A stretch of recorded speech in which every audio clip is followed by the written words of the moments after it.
돌아온 탕자라고 하는 유명한 그림을 보면서 아들이 거지가 되어 돌아왔는데 아버지가 그를 꼭 안아줍니다. 한 손은 어머니의 손이고 한 손은 아버지의 손, 모성과 부성이 그 아버지 속에 다 포함되어 있었습니다. 그리고 그것을 딱 째려보고 있는 무관심한 사람이 옆에 있었습니다. 바로 그 사람이 큰아들입니다. 큰아들은 동생을 못마땅하다고 생각을 하고 있는 그림입니다. 그런데 헨리 나우네라고 하는 사람이 하버드 대학 교수가 이 그림을 보았습니다. 4시간 동안이나 보았다고 합니다. 그는 처음에 이 그림을 보는 순간 자기가 돌아온 탕자인 줄 알았습니다. 그런데 그 그림을 자꾸 보면서 자기가 바로 그 집안에 있는 큰 아들이라고 생각이 되어졌답니다.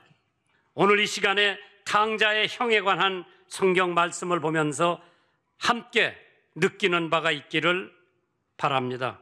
형은 스스로 의롭다고 생각하는 사람이었습니다.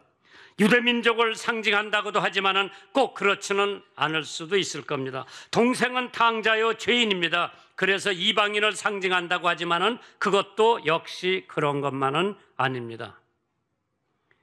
형이 더 나쁘다, 동생이 더 나쁘다.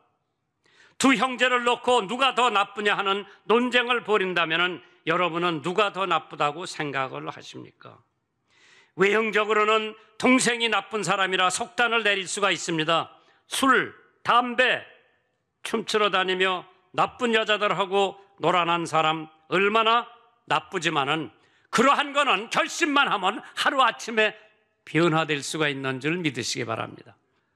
술, 담배, 춤추고 나쁜 짓 하는 거는 하루아침에 결심하고 끊을 수가 있어요. 그러나 남을 시기하고 질투하고 남을 험담하고 하는 거는 하루아침에 못 끊습니다. 오늘 본문을 보시면서 외형적으로 동생이 나쁜 사람으로 속단을 내릴 수가 있지만은 마음의 교만이나 시기나 질투를 하루아침에 고친다고 하는 것은 불가능한 일입니다.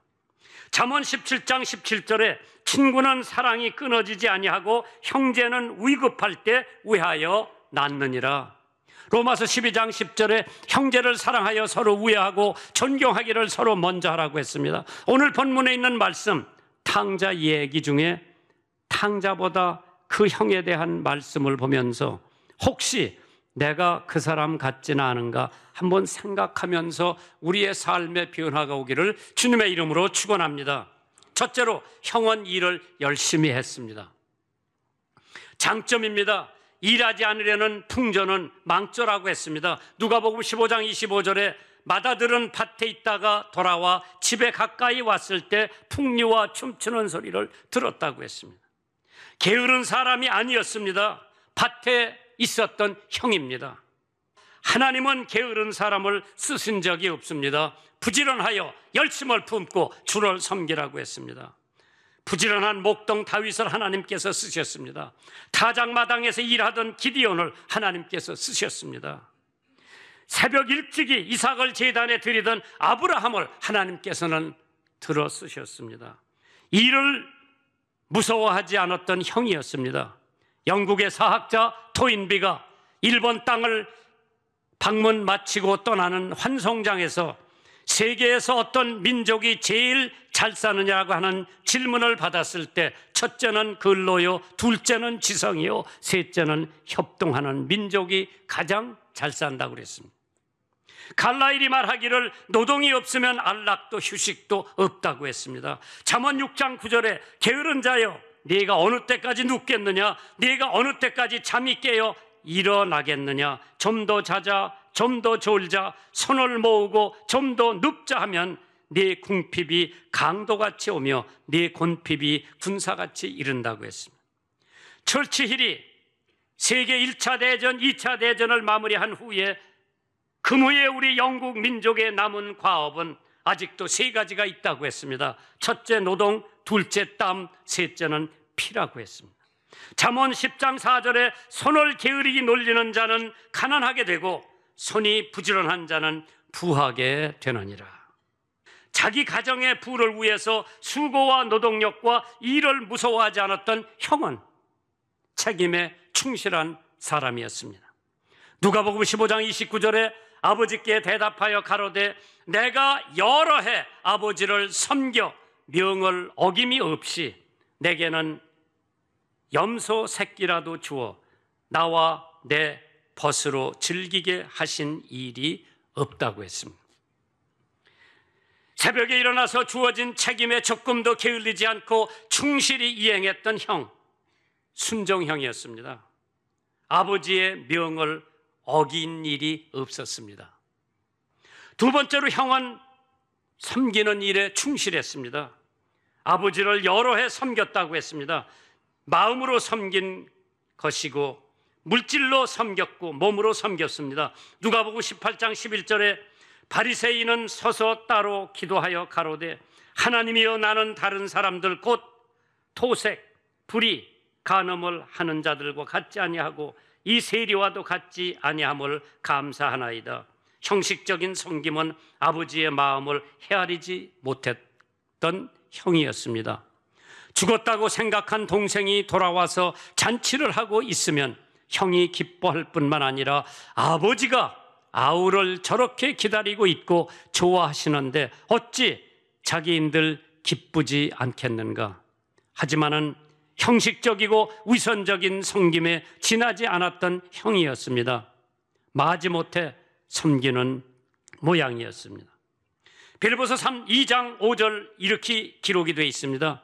너희 안에 있는 이 마음을 품어라. 곧 그리스도 예수의 마음이니 그는 근본에 하나님 본체이시나 하나님과 동등됨을 취할 것으로 여기지 아니하시고 오히려 자기를 비어 종의 형체를 만들어 사람들과 같이 되었다고 했습니다. 그릇된 가치관의 소유자였습니다. 내게 염소 새끼라도 주어 나와 내 벗으로 즐겁게 하신 일이 없다고 했습니다. 즉 다시 말해서 나와 내 벗으로 사리사욕에 심취되어 있던 형이었습니다. 디모데후서 4장 3절에 때가 이르르니 사람이 바른 교훈을 받지 아니하며 귀가 가려워서 자기의 사욕을 쫓아 스승을 많이 두었다고 했습니다. 한국의 많은 문제들이 왜 계속 일어나고 있다고 생각하십니까?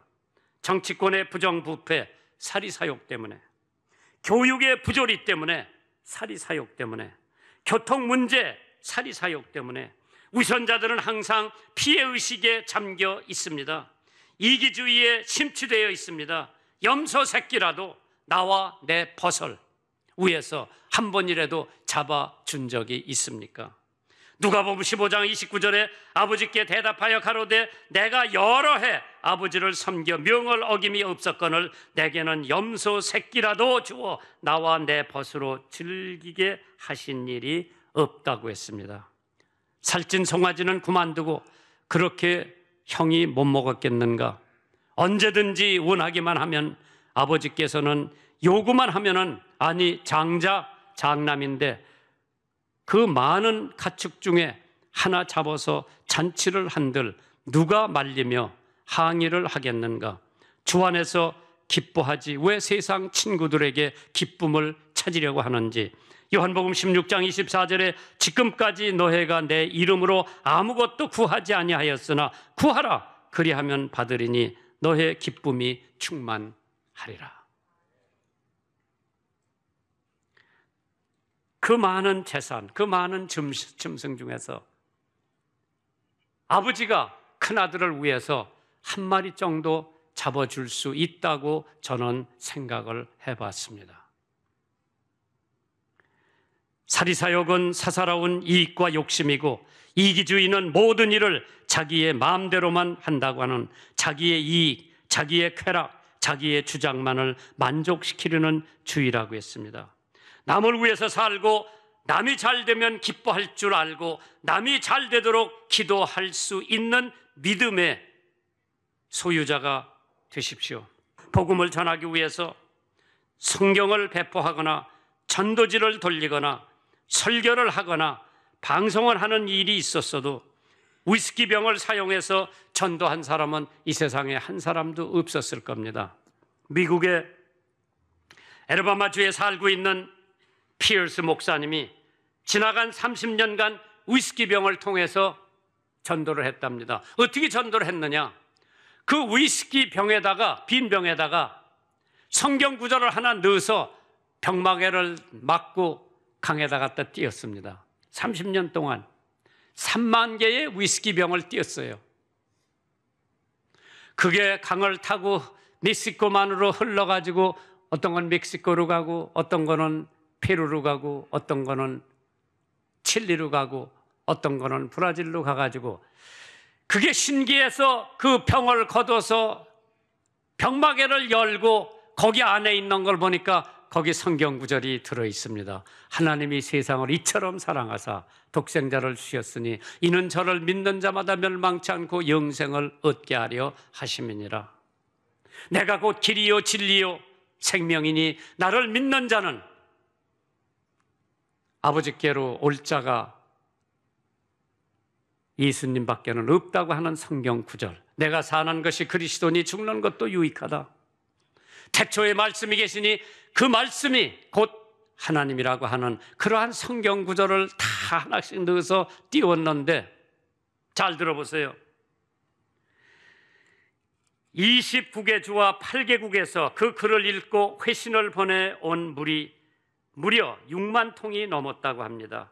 그 중에 어떤 편지는 예수를 믿게 되었다고 하는 편지가 있었고 어떤 편지는 과거에게 믿었던 사람이 잠시 세상에 빠졌으나 다시 주님께로 돌아왔다고 하는 내용의 글이 실려 있고 주님의 복음을 전하는데도 이와 같이 기발한 아이디어가 있을 것이고 띄어보낸 메시지가 잘 읽히울 수 있도록 끊임없는 기도가 뒤따랐기 때문에 많은 사람들이 그 위스키병에 들어있던 하나님의 말씀을 보고 예수를 믿고 다시 회심을 하고 돌아왔다고 하는 얘기가 있습니다.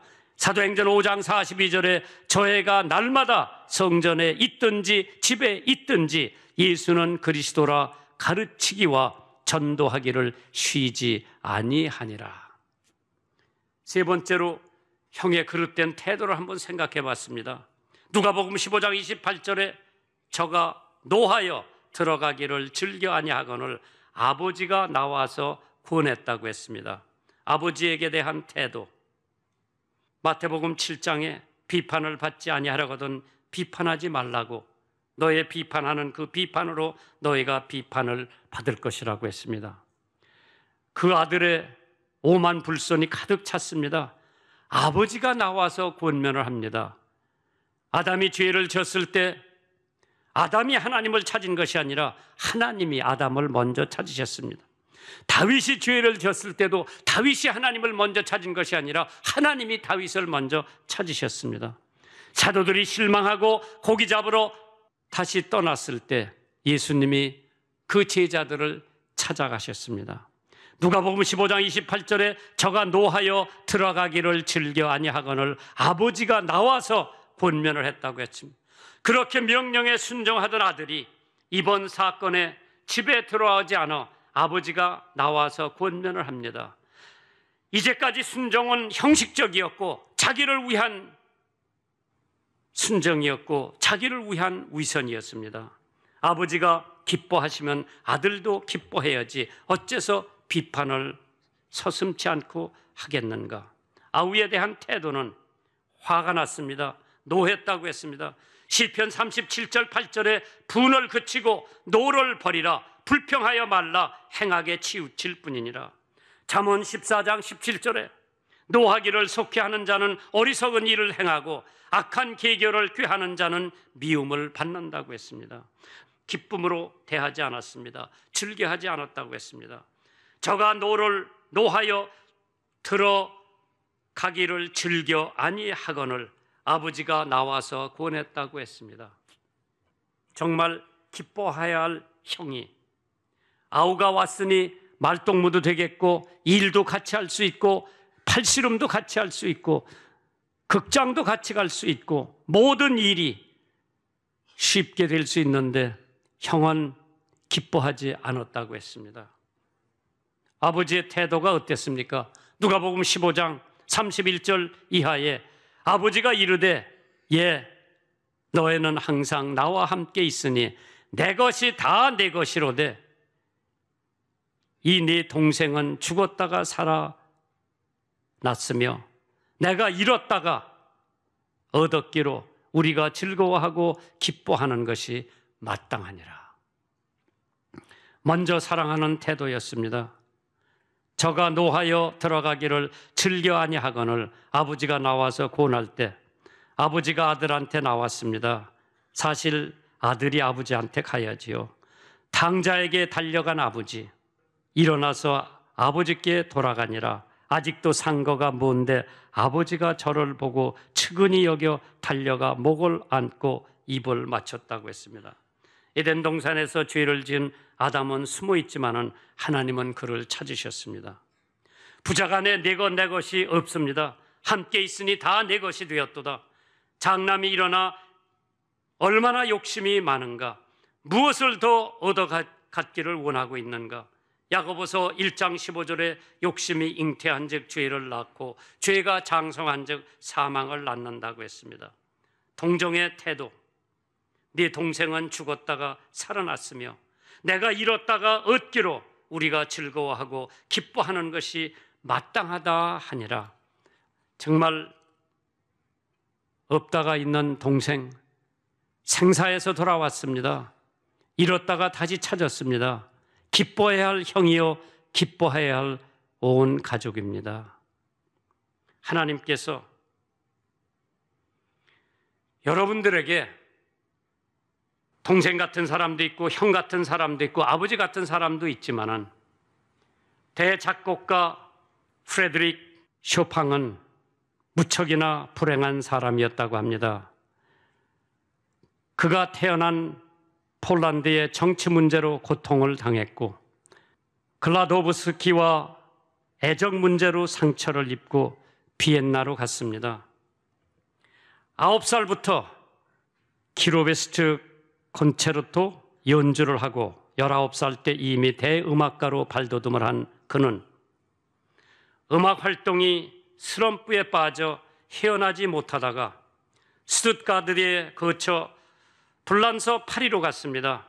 거기서 소설가 조지 샌드와 애정 문제 10년간이나 부침의 생활을 하다가 끝내 헤어져 큰 상처만 입었습니다. 그는 나약한 몸으로 고통을 당했고 폐결핵이 심해져서 늘 죽음의 그림자가 그의 뒤를 따랐다고 합니다. 그러나 그는 그 모든 고통을 음악으로 승화시켰던 것입니다. 그가 파리에 있을 때 일입니다. 한 번은 파티가 열리게 되었는데 사람들이 쇼팽을 놀래주려고 그가 문에 들었을 무렵에 불을 모두 끄고 보자기를 쓰고 유령들처럼 무시무시한 신음소리를 내고 있었습니다. 쇼팽은 아무 말 없이 피아노에 가서 앉고는 그 방에서 그 분위기를 맞춰가면서 영감을 즉흥적으로 생각하면서 피아노를 치기 시작했는데 바로 그 곡이 소나타 장송 행진 곡이었다고 합니다. 그는 어떤 환경에 처하든지 거기에 알맞게 모든 것을 음악에 담은 천재였다고 합니다. 인생은 변화무쌍하다고 하지요. 시시각각으로 환경과 여건이 변합니다. 기쁠 때도 있고 슬플 때도 있고, 그러나 그 모든 환경과 여건에서 그리스도인이 그 독특한 향기를 발해야 합니다. 정지 상태에 있는 물체가 관성의 법칙에 철칙이나 되는 것처럼 영원히 행복하게 안일하게만 바란다는 것은 크게 잘못된 삶의 태도라고 했습니다. 그러기에 고린도전서 4장 11절에 바로 이 시간까지 우리가 줄이고 목마르고 헐벗고 매맞고 정처가 없고 또 수고하며 여전히 손으로 일을 하며 후욕을 당한 즉 축복하고 핍박을 당한 즉 참았다고 했습니다. 오늘 여러분과 내가 겪고 있는 어떠한 어려움과 난관이라도 하나님께서 우리의 마음을 지키고 하나님의 뜻대로 사는 사람에게는 반드시 하나님께서 그를 지켜주실 줄 믿으시면 아멘 하시기 바랍니다. 먼저 하나님의 나라와 하나님의 의를 구하라. 그리하면 이 모든 것이 너에게 더하여 지리라. 하나님 믿는 믿음. 그러나 내가 할 일은 내가 하고 하나님이 하실 일은 하나님이 하시는 거예요. 내가 하지 않고 하나님한테만 맡기면은 그건 어리석은 거예요. 그러니까 내가 할 일은 내가 충실히 하고 나머지는 하나님 앞에 맡기세요. 그럼 하나님께서 여러분을 지켜주실 거예요. 나는 그 탕자의 얘기를 들으면서 형이 들어가서 즐겁게 같이 파티에 참석하고 동생을 포옹하는 장면이 성경에 나왔다면 얼마나 그 형이 훌륭한 형이었겠는가. 그 아버지의 그 아들이 될 텐데 아버지는 잃었던 자식이 돌아와서 그렇게 기뻐했는데 형은 돌아온 동생에 대해서 노하고 기뻐하지 않고 아버지에 대한 항의, 비판. 여러분은 어떠한 믿음 생활의 소유자가 되겠는가? 적어도 오늘 한번 생각하시면서 이러한 기사가 성경에 실려 있기에 나는 형 같은 사람이라면 오늘이라도 회개하고 아버지 같은 사람이 되겠다 결심하는 좋은 계기가 되기를 주님의 이름으로 축원합니다.